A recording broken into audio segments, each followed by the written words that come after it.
Les affaires publiques n'ont plus de secret pour lui. Les vrais enjeux. Les vraies questions. Cube Radio. Cube Radio. En direct à LCN. À LCN. Qui a dit que l'étude des crédits était un exercice ennuyeux? On a rarement vu la marmite parlementaire bouillir de la sorte. Je fais référence aux propos et au style aussi de la ministre des Transports qui a pavé la voie à un tollé général. Emmanuel, Paul et Mario sont avec nous. Bonsoir à vous trois. Bonsoir, Sophie. Bonsoir. Alors, la déclaration de Geneviève Guilbeault, la ministre de la Mobilité durable, à l'effet que le transport collectif ne relève pas de la mission de son gouvernement. Tout le monde l'a avalé de travers, Paul. Ouais, puis elle rajoutait, chacun s'occupe de ses fougères. Elle a déclaré ça en commission parlementaire, l'étude des crédits, sur un drôle de ton. Il y a le fond et la forme. Il y a tellement, le ton. là. C'est ce que j'allais dire. C'est vrai, hein? Je ne vais pas te scooper, Emmanuel, mais il y a le ton et la teneur des propos. Sur le fond, ce qu'elle soulève, c'est quand même toute une question. Là. Au nom de qui et de quoi ce gouvernement-là assumerait tous les déficits engendrés par des sociétés de transport, alors que, évidemment, le Québec, c'est pas le Québec qui gère les sociétés de transport. Mais la façon que ça a été dit, le ton a hérité profondément, et on peut le comprendre, bien des élus aujourd'hui. Ouais. Des réactions très fortes, pas seulement des oppositions, mais des maires, celle de Montréal aussi, Mme Plante. Mais disons que Bruno Marchand n'a pas mâché ses mots. C'est clair. J'ai pas confiance en Mme Guilbeault parce qu'il n'y a pas de vision qui émane de là. Il n'y a pas de vision de la mobilité durable. Il n'y a pas de vision. Les transports, pour elle, c'est de développer des routes. Mais ça, on revient au temps d'une paix de Joseph Arthur. Mario, sens-tu que c'est comme la goutte qui a fait déborder le vase pour M. Marchand? Bien, c'est toute une volée de bois vert là, que Bruno Marchand a donné à Geneviève Guilbeault. Peut-être c'est couper les ponts. Là. Quand tu dis ça d'un autre élu, t'es maire de Québec, tu dis ça à la ministre des Transports, c'est comme dire on ne sera plus jamais dans la même réunion, je ne travaillerai plus jamais avec elle, j'aurai plus jamais de succès dans ces dossiers. C'est vraiment couper les ponts avec tout ce que ça veut dire à Québec. Mais bon, pour le reste, on comprend que Mme Guilbeault là, est dans une partie de bras de fer, elle et son gouvernement, avec les municipalités. Et sur cette partie de bras de fer, pas sur ce qu'elle a dit, mais sur la partie de bras de fer, elle a raison à 100%. Là. Moi, comme contribuable, je veux surtout pas qu'elle cède, là, qu'elle dise aux maires, là, faites des déficits avec vos sociétés de transport. Moi, je vais éponger ça à tous les ans. Je veux dire, c'est de la mauvaise administration. C'est encourager les gens à faire des déficits. D'autant plus que ces sociétés de transport payent leurs employés 25 à 30 plus cher que le gouvernement du Québec lui-même. Ça serait complètement sauté que le gouvernement du Québec éponge des déficits de gens qui sont plus dépensiers que le gouvernement lui-même.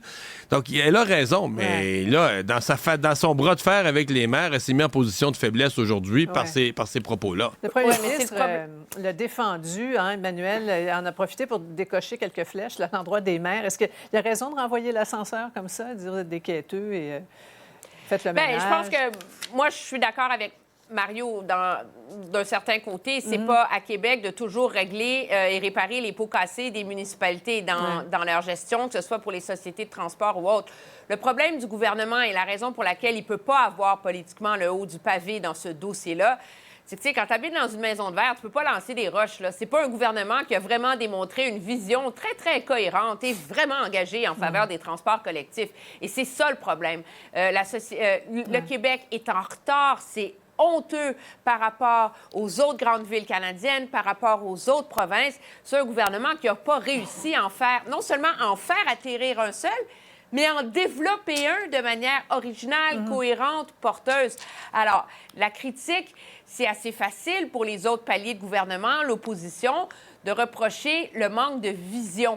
Et c'est là, je pense, qu'en effet, le bas blesse. Oui, comme 3 balles contre eux. Il y a Gabriel Nadeau-Dubois, ce matin à l'Assemblée nationale, Gabriel Nadeau-Dubois, là-dessus, était chirurgical. Là. Vous avez développé, d'un bout à l'autre, là, développé, réalisé, zéro projet de transport en commun. Paul le disait plus tôt, là, il y a le fond et la forme. Hein? Il y a eu la sacoche symbolique de Monique Jérôme-Forgette, dont on se rappelle. Il y a maintenant la sacoche de Geneviève. On l'a vu pendant plus de 2 minutes répondre aux députés. On l'a d'ailleurs calculé et royalement illustré. Donc, répondre aux députés péquistes Joël Arsenault en fouillant sans arrêt dans son sac à main, en le regardant, lui, à peine. Ça aussi, ça a été souligné et ça a été vu, perçu comme de la désinvolture. Est-ce que c'est gravissime? un peu n'importe quoi là, depuis quelques jours. Là, c'est un peu n'importe quoi. Je ne pense pas qu'on en soit un sacoche gate à Québec.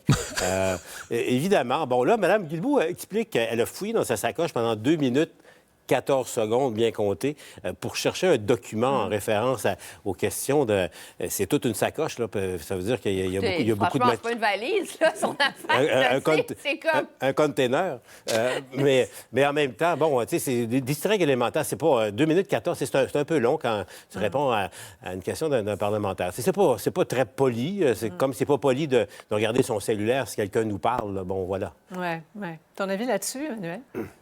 Bien, moi, je pense que là, on est rendu à faire... Si la politique québécoise va tourner autour des procès d'intention à chaque fois, puis là, vous me passerez l'expression, là, mais quelqu'un pète de travers, là, je veux dire, ça fait c'est beaucoup pas sérieux, là. Un cours d'école.